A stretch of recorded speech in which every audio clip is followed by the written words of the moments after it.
Hey there, PCBL fans. It's Blake Trout here, and I'm here to show you our PCBL 12 mid-season review. Yes, I'm making another one, or trying to, because I don't think I posted anything for these last couple of weeks, because YouTube is mean.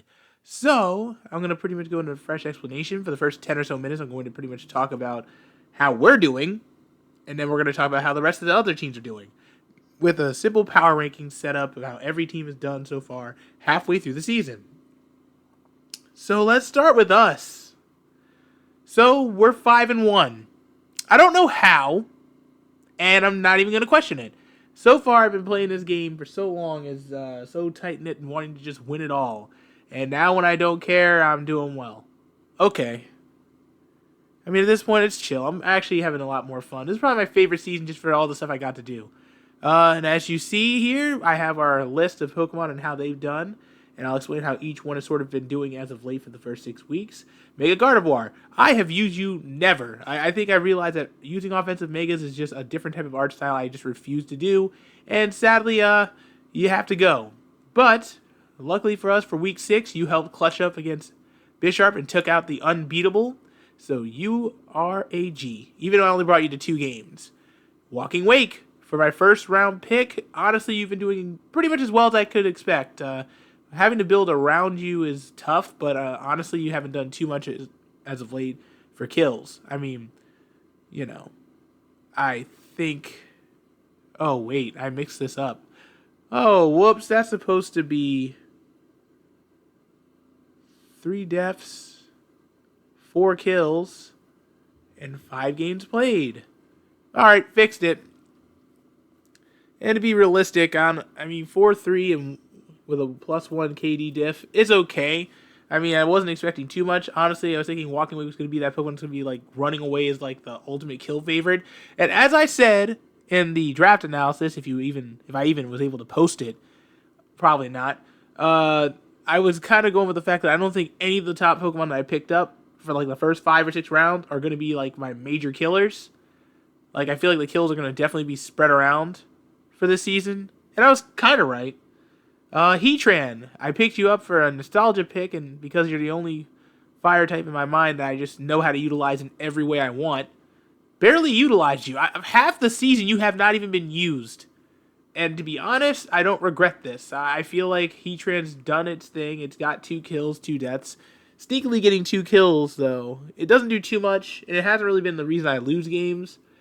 I think after, like, the whole Oscar game, I just didn't decide to use it for the last 3 games. Because I guess, honestly, I didn't really need it for a lot of things and realized, if I add Heatran and Torkoal on the same team, it's just going to be cumbersome. So I'm stuck with that position of being like, do I really want to do a Sun team when my opponent pretty much benefits from the Sun? So if I have to play against an opponent that has that, I'm going to have to be like, you know what? Forget doing Torkoal for Sun. Let's do Heatran. And it'll work. Basically, I guess I can just switch off between fire types, but it's neat that Heatran doesn't have to carry the load. So let's talk about Lilligant. Surprisingly, you're not the deadliest Pokemon, technically. Second deadliest. And you're the only Pokemon I brought to every game. Lilligant H, or Heatran Lilligant, has done wonders. I mean, I have won games. I have knocked out tons of Pokemon. I think the game against Oscar, this thing was a pro. Basically, the MVP of that game, getting 4 kills.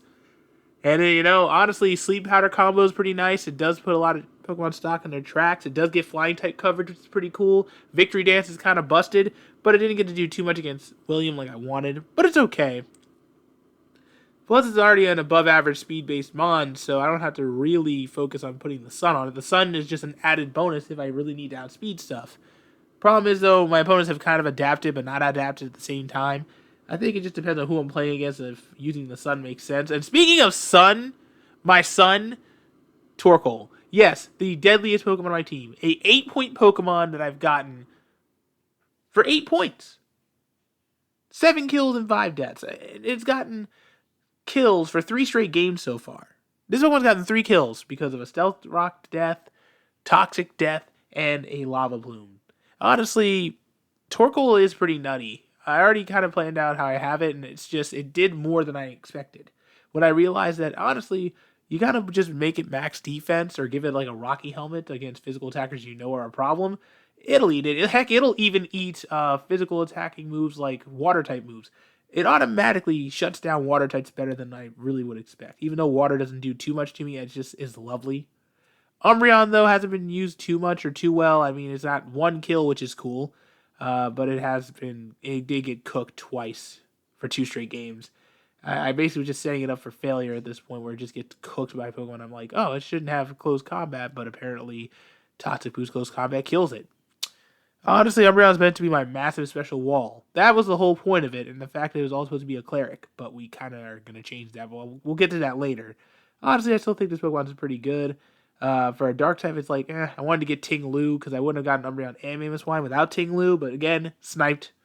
Had no choice. Actually, speaking of Pokemon I really didn't think I needed, Mamoswine surprisingly did its thing. It played a game, got a kill with Freeze Dry, and that's it. I have not found any massive use for it because it's just a bit of a giant liability on my team. Not that Mamoswine's bad. It's really good. It's just I don't really use it. It's another instance of those Pokemon where I just feel like, honestly, it'd be a perfect Pokemon for me to use because I've never used Mamoswine. I've always wanted to, and I got to, so I'm satisfied. Problem, though, is that there's not much opportunity to utilize it anywhere. Even though there is, I just feel like with the game plan, it just gets in the way. Xatu's almost the same kind of thing because I have 3 Psychic types on the team, so of course it's going to be tough for me to have more than 1 Psychic type at a time. You know, like Duosion's right there, and I used it instead for Xatu. Xatu will still find some usage, but it's going to have to depend on who I play against. I mean, I got to bring it for 1 game. Same thing with Galvantula. Brought it for 1 game just to die. Another instance of me not really having to worry about using electric types or trying to be outspeeding opponents if I have Sun and Pokemon that are already kind of fast. Galvantula still has some usage. I was thinking of trying to find a way to just trade this thing away, but I just can't think of anything to get. There's no 9-point electric types, and every other electric under it kind of sucks, and they're not that fast. I'm still 100% unsure I want to keep on with Galvantula, but really that electric bug typing is still pretty decent, because we get like a fighting type resist. That's pretty much it, I think.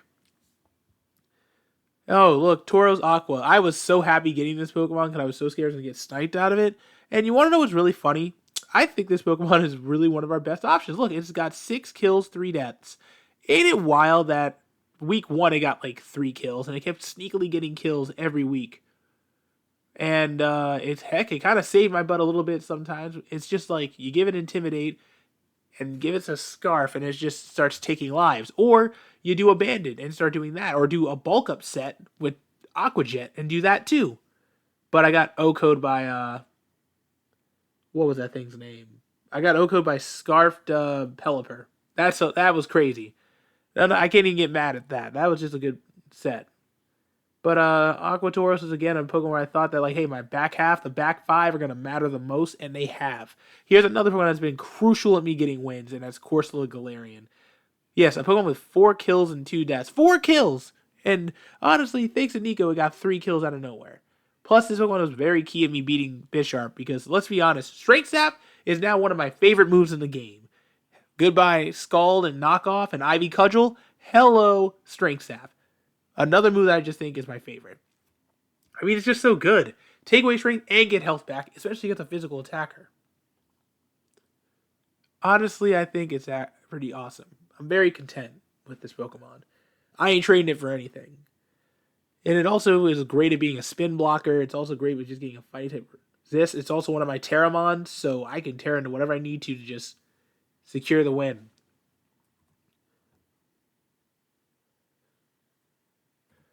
Okay, so now for the next one, Duosion. You were literally just used for 1 game, dude. I didn't expect you to actually get a kill, and you did. I'm so proud. That's all I can say. I'm proud. Very proud.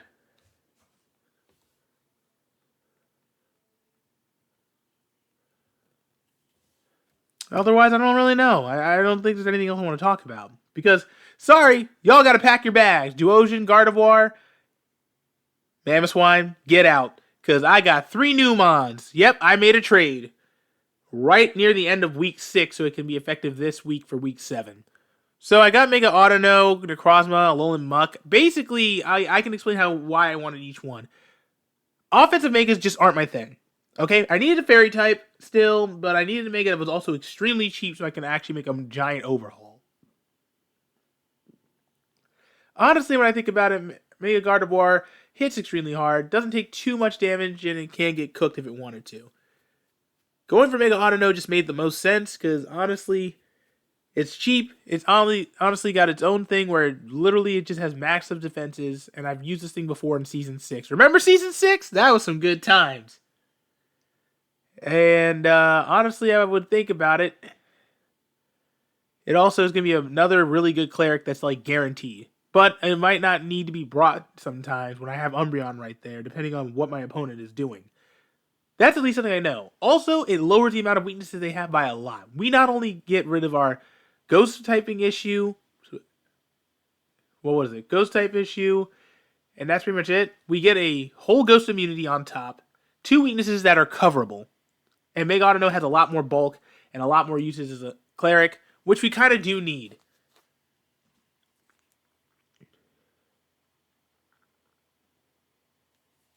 And when I really think about it, I think I'm going to do just fine. The next one's going to be Necrozma. And actually, instead, I wanted to get a Psychic type that not only has a lot more offensive variability, because we're a lot more specially based. I'm gonna admit that we go against a team that has like Blissey, or a team that has a special attacker that special defender that just decimates. We are not gonna do well. So doing Necrozma makes sense, or trading it for Mamoswine makes sense, because not only the Necrozma can be built any way I want offensively. I can do physical, I can do special, I can boost, I can do stored power, I can do stealth rock, I can do automize or weakness policy, make myself bulky enough to take a hit and then just start setting up and then just start taking lives.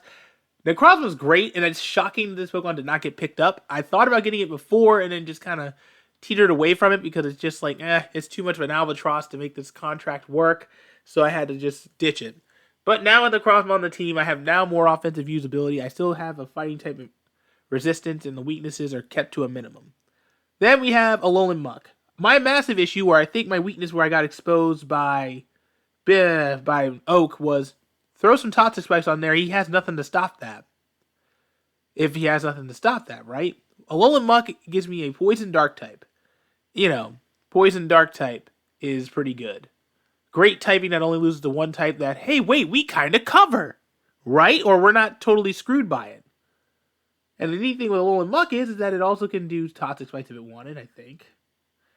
Also, with the Poison Dark typing, we can do a lot of other stuff. We just get another special wall that not only blocks Psychic types entirely, but another Ghost type resistance. And we get another Poison type resistance and immunity for certain things. So, now basically I like how the team is looking. We basically have everything what we need, right? Everything's set up how I like it. And halfway through the season, it's just going 5-1 is like, wow, that is like one of the best. I usually have a mid-season collapse where if I was 3-1 or 4-0, we lose like 4 straight games. But that hasn't happened yet. Hopefully it hasn't happened yet. So now I'm just going to win maybe 1 or 2 more games. No, 2 or 3 more games, and we're kind of at a decent spot in playoffs. But I feel like I want to just say, hey, I'm going to have fun with this and just keep building and keep doing so. Because the building has actually been working out decently. And at least the gameplay has been so primo on our side that enough that our 1-0 wins are just like, even though they're like by the grab, we played well enough to teeter around a lot of things. So I'm like, teeter around as in like, okay, we satiated, we didn't get completely crushed. I think every win and every loss we got, 3 of those 5 wins were close. Even the loss was a 2-0 because Ferrothorn had to wake up. It is what it is with that one. So a lot of these games are going to probably be tight and they're really good opponents. So it's going to be kind of tough, but I still think we can hold out. All right, so here are your PCBL 12 power rankings. Yep, I power ranked everybody fairly and did not do anything mean. So anything I talk about in the next 10 minutes will be out of opinion. And maybe I'm just BSing to be funny. So let's get it going. So number 20, the Stark Mountain Heatrans, coached by, I think, was it Rob or? No, Shay. By Shay. So far, he's been very quiet. I have not really seen much of his gameplay. I mean, he's kind of been getting beat down pretty badly. But not so badly where it's like, it's just being kind of getting commanded by every game he loses by. But it's already okay. I mean, there's still time to make a run. It's just that it's getting kind of tight. And that's really all I can say for Shay's sake. So, number 19, the Pastoria Palafins. Honestly, I put them at 19 because, sure, 1-5. They were basically the last winless team until they got a win against Kenneth. The thing that made me go like, no, this team is a little bit better than it is that honestly, this guy should be 3-3 and not 1-5. First couple weeks, he kind of got screwed out of like 2 wins. Like I thought, like he almost had it, and then he just got snatched. The wins got snatched from him. It was like that close, that tight, and Shorty's been getting kind of manhandled a bit. I still think there's some hope that he can turn it around, some. So he's not completely dead yet. Number 18 is the Cold Storage Cosmogs, coached by Purple Dolphin. Honestly, it's kind of like that whole sense of inconsistent. I feel like it's, alright, you won a game, lost a few, won a game, lost again. It's kind of saying the trend where it's not like season 11 where he went 3-1 and just proceeded to collapse. So, I don't really know what's going to happen for the next season. I mean, if he can win maybe 4 or 5 more games, he could teeter in and make it in as a 12th seed. We don't know yet. There's no guarantee to know what happens. But the way he's trending, I don't know. His team is actually not that bad. It's just I don't like how it's built. Especially that Slowbro / Blissey combo. I see what you're doing there, and I don't like that. That's why you're number 18. And number 17 is the Evergrande Eevees, coached by Matthew. Actually, I think this team's a little bit underrated. It's one of the 2 teams in my mind that's like, I can see this team make some weird type of comeback and actually just sneak into the playoffs. My issue and problem, though, with the 1-5, compared to his lower differential, -7 is not that bad. If you kind of compare that to the 5, he's only losing by at least 1 or 2 points every game. So he's losing by 1-0s or 2-0s. That's literally how his losses have been. They've all been close losses. It's not like say it all went in his way, he would have ended up going 5-1. It's just those moments where it's like, dang, he got to win, but then the rest is just loss. It is what it is with that, right? And maybe there are 1 and 2 games where he just gets where he craters, but like a lot of the losses have been kind of close. And he has the best 1-pointer in the game in Torchic. What else is there to say? He belongs here at number 17. So, number 16, we have the Mount Pyre Magnet Pulls, coached by Scout. And they haven't really been making too much noise. I feel like they're going to probably stay comfortable around the 16th to maybe 13th range. Unless they pull something out of their hat and make some type of crazy run. Maybe not too crazy. See, I could see 6-6 at best being their future. But I feel like in some weird way it's going to probably be like a 3-game win streak and then 2 extremely tough 3-game win streak, 2 tough losses, and 1 win in week 12. That's what it feels like here. Like I feel like a literal run could happen, but it'll be that tough collapse piece. But it depends. Moving on to the next one. Number 15, the Violet City Vulpixes, coached by Kenneth. If I'm being realistic, I wasn't too wild about it. I mean, first game when he got 6-0'd, I was like, oh, that's not good. That's not a good start. But then he goes back and also sweeps somebody else to win. So it's like up and down, you know? I could think that this team style and play is being bipolar, but Sneasler is really carrying the team, which I can understand. Issue, though, is that if Sneasler can be stopped, he kind of doesn't have too much of a way to win anything crazy. So if you can beat Sneasler, you kind of beat Kenneth that way. But he does have Mega Pidgeot, but if we're being fair, I wish that thing was faster. Wait, isn't it faster? I don't even remember anymore. No, it is. It is. It looks cool, though. But Mega Pidgeot has been getting kind of screwed lately. It's also not great either. But I think, honestly, it's not too late, and I've seen Kenneth do some crazy things in this league for many seasons, so anything's possible with him. You just can't count him out, even if he's 2-4. You can't count him out. His wins have been pretty neat. And sure, he's only had 1 bad loss. Otherwise, the rest have been pretty close. And he's been pretty consistent lately, so we'll give him that. Number 14, the Snow Point Sylveons coached by May. And this is, again, one of the two teams in my mind where I'm like thinking, no, she's got it. No, she really does have it. She just had a bad slump for the first 6 weeks. Honestly, I was really high on her choices because she's another team that's relying on weather that's going to take things far. And I've just been slightly disappointed. Honestly, disappointed. I feel like there's some games where she just got crushed and it's like, dang, that's not how that's supposed to go. And she's just been taking pretty weird L's. Losing to Nico was wild. I didn't even see that coming. I thought she got that, but right now, that win here that she got last week, it might be the start of something crazy where she'll start making a crazy run, and that's what I'm hoping for. That's what I want to happen. I want her to actually succeed, because that team is nasty as It's a very nasty team. You got all these Sand Rush Pokemon, you got this, you got Tinkaton. Tinkaton that actually performs, by the way. 75 base attack my rear end. But the point is that I think she actually could turn this around and make a pretty good run. A good playoff push around the last couple weeks. I don't know about contender, but I think she could make playoffs. Okay, so number 13, the Crown Shrine Strokes. The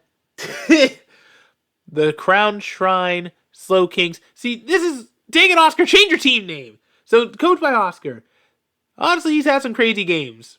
So far, his losses have not been too well. His wins, though, are pretty decent. Well, he had one win. The other's a forfeit win. But still, I think he has a really good team because he gave me hell, honestly. So he's still pretty cerebral as a player. I would say you can't count him out yet, but he's 13th, so he still has a decent chance of getting into playoffs if he stays firm and steadfast. That's all I can really say. Slowking looks good. Mega Mawile is still pretty dangerous on its own. He can make something work with that. He even has a lot of stuff that could work. But, it seems predictable, but it's not. Alright, so Pluto. His gameplay has been typical of a 12 seed. I mean, playoff contender worthy? Maybe. Has his gameplay been offensive in any way? Crazy? No. He's been very quiet. I think compared to, PD, they have been quiet. He has been quiet. Extremely quiet. That's all I could say for Pluto. I mean, I watch his games and I'm like, okay, he won here, and then, okay. He lost here, and then, okay, he won. It's like back and forth. Back and forth, he's either doing kind of decent and then gets crushed again and then does well here, and then it's just up and down.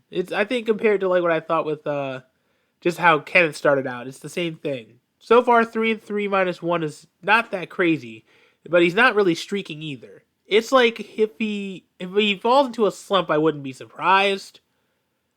I'd be more shocked if he goes on a run right now. I could see him middle roading and kind of 6-6ing and making it in as a 12 seed, or just kind of collapsing near the end at 4-8. And I can see that happen. That's just my opinion, honestly. Okay, so number 11. Oh, God, the Saffron Solroks are now in playoff contention after starting out with an 0-3 -8 record. And let's be fair, me, Pluto, and Oak called it. We would make him 0-3, and I still don't feel bad for doing that at the time. But he has made some great strides. He has pulled on some pretty good wins and is making a great streak, pulling himself out of the muck. So good for him, I guess. I thought he would, fall apart, but I guess you can't take down the Phoenix. It'll always just come back out of the crapper. Next. So number 10, a team that I was very high on, that I really was hoping would succeed, has now finally got their footing back at 3-3 with the number 10 Wayward Cave Garchomps. Honestly, I would like to put them higher, but pretty much, first 3 weeks were not looking pretty. I even watched all the videos for the first 3 weeks. And dang, bro, that week 3 game was so, oh my God. This is what it is. He's now making good decisions, basically pulling the ultimate upset against Stomp and getting that win. That was just amazing. And then just keeps winning. Heck, against Oak, I thought he sold and was going to get swept. He turned it completely around with freaking Hatterene.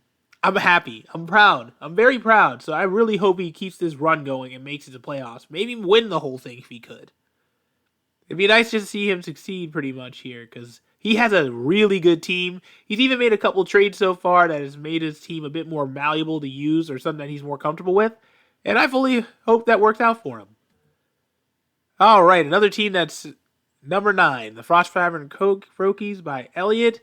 Honestly, I ain't sold on him. Nope, not sold at all. If we're being fair, the ultimate definition of he seems good, then he gets beaten. It's like, wait, no, he's not. No, wait, he seems good. It's kind of like with Pluto and number 12 and number 18 with Cold Storage Cosmos. I don't know yet. Honestly, he's been playing pretty tough competition so far, and he can hold his own. It's no guarantee. When I kind of think of the 3-3 team so far, they've all had the thing where 2 of them have pretty much been like, oh yeah, they were terrible in the beginning, and then they're now maintaining form in the midseason or at midseason. But for number 12 and number 9, it's like, so-so. They've been doing all right. They weren't getting crushed that badly, and by looking at Elliott's record, he's not getting crushed too badly. When the losses aren't killing him, the wins are keeping him steady. That's all I can really say. He could go 6-6 in middle road, or he could go 7-5, 8-4. It's not impossible. We don't know yet. There's still so many weeks left in the season. Okay, so the Mitchells and Swanners. Main definition for this team: overrated. Let's be fair here. 5-1 and +7 is pretty impressive. But if we're being truthful, it's not. So look, 3 out of the 5 wins that this guy has gotten has basically screamed, oh look, he BS 3 games to a win when he probably should have lost, and he wins 1-0. To be fair though, the one loss he even had was still played pretty well. I don't really know what else I can say for the Swannas. The team has been moving kind of weird. It's not being too typical. It's going abnormal. I mean, the losses aren't even that egregious because, one of these teams are in the top 5 so far. So it's no shock he's doing decently. And then he even proves himself, gets a win against the top team in the league in week 6. So it's weird to say that he could just be a straightforward contender, a championship contender. And dang, I gotta admit, whoever's coaching this team has been playing this game entirely aloof. Doesn't even care about winning, and he's going here 5-1. I guess is what happens when he just lets loose. He chills, and everything's working out. So whoever's leading this team, they are doing a good job. But I definitely think this team is overrated. I feel like 8 is the perfect spot for them. The Twin Leaf Tanglas. Honestly, all I can say for Troy is yeah, he's playing all right. I mean, at first I thought that, okay, the one loss against Sean is one thing, that's a good team, that's a good player. But the next 4, the other wins he's got are pretty typical. He's played the way he's played. Is it weird for me to say he's played the way he's played the entire time? Right? He plays a defensive balance. He makes his switches. He goes in. He heals. He poisons you. He switches. He does this all the time. This dude is reading like he at the library. But you want to know what made me feel like he might not be all the way it? His game against Eric. I've never seen anyone get just crushed like that. I've never seen him lose a game like that. Complete sweep. That was terrifying. Honestly, I was shocked. So to be fair, he's just very consistent. I feel like whenever you see here, last season was just weird because he started 2-4 at midseason last season. He went 2-4 and then basically propelled himself right up there into getting the finals. So it's the cool thing is he's doing what's expected. So it's nothing shocking. I'd be shocked if he was 1-5. But 4-2, it's expected. He's doing well. He's not bashing the walls too much. He's basically a championship contender along with the rest of the teams that are here. And that's really all I can say. And that's how I'm going to keep it. All right. The freaking captain of the Sutopolis 7.8ers, Sean. Honestly, he's been playing pretty dang good Pokemon. But he couldn't beat Bisharp when I needed him to. I'm still mad about that. You almost had him. Honestly, his losses aren't even that egregious either. He's been just doing decently. And the wins, they came in, and he's doing just fine. Although, really, there ain't much else to say. He's just been doing pretty good. Everything he's used, he's done a theme team, which honestly, I never really seen too many theme teams here, and he's actually doing pretty well. Top 6. You can't really ask for anything better than that. Man, I don't really know what else I can say. He's just doing fine. Number 5, the Iki Town Incineroar coached by Coach Oak. He is actually doing way better than he was last season, where he was struggling, and then started making some type of... No, he didn't do that. He just stayed cratering. But yeah, this time it's doing pretty good. He's got a pretty good arsenal of wins on his side, beating Blake Trout, beating other people too, because I forgot the games he played. Wait, we can just check right now. Oh, that's wrong. Hey, look, we can. Look at the schedule. We can actually check what Oak has done. Oh, yeah, William, that was pretty fun. He won that one, taking that away from him. I don't remember if we beat PD or not. Week 3, he beat Nico. That's confirmed. Did he beat Matt? I don't remember if he did or didn't. He lost a game to somebody.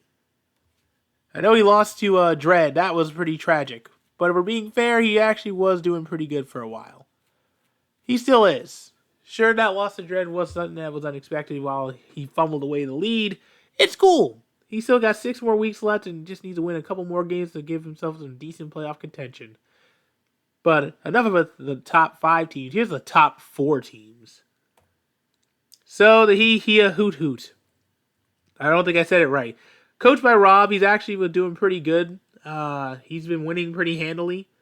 I think he's probably one of the most consistent players in the entire league. I think I've been saying consistent, but like he's been playing pretty dang well and has been beating everybody he can pretty decently too. He didn't really get to play this week, but it's okay. So let's move on to the next. Number 3, Goldenrod Cobras. I'm getting kind of bored. Isaac, yeah, he's pretty good. Freaking deadliest Pokemon using Mega Pinsir. Yeah, he's a threat. He's a threat. Hit him with something. Hit him with like a fly swatter. But yeah, jokes aside, the Goldenrod Cobras are kind of dangerous. I think they're a massive contender. I think he's one of the top 3 contenders. I think that he should be a champion. Wouldn't be shocked if Isaac was winning it all. Wouldn't even be shocked. All right, so number 2 are the Driftville Darkrai, coached by Young Bisharp, YB. Basically, every game he's won, I think probably, let's say this. For most of the games he's won, he's basically dominated people.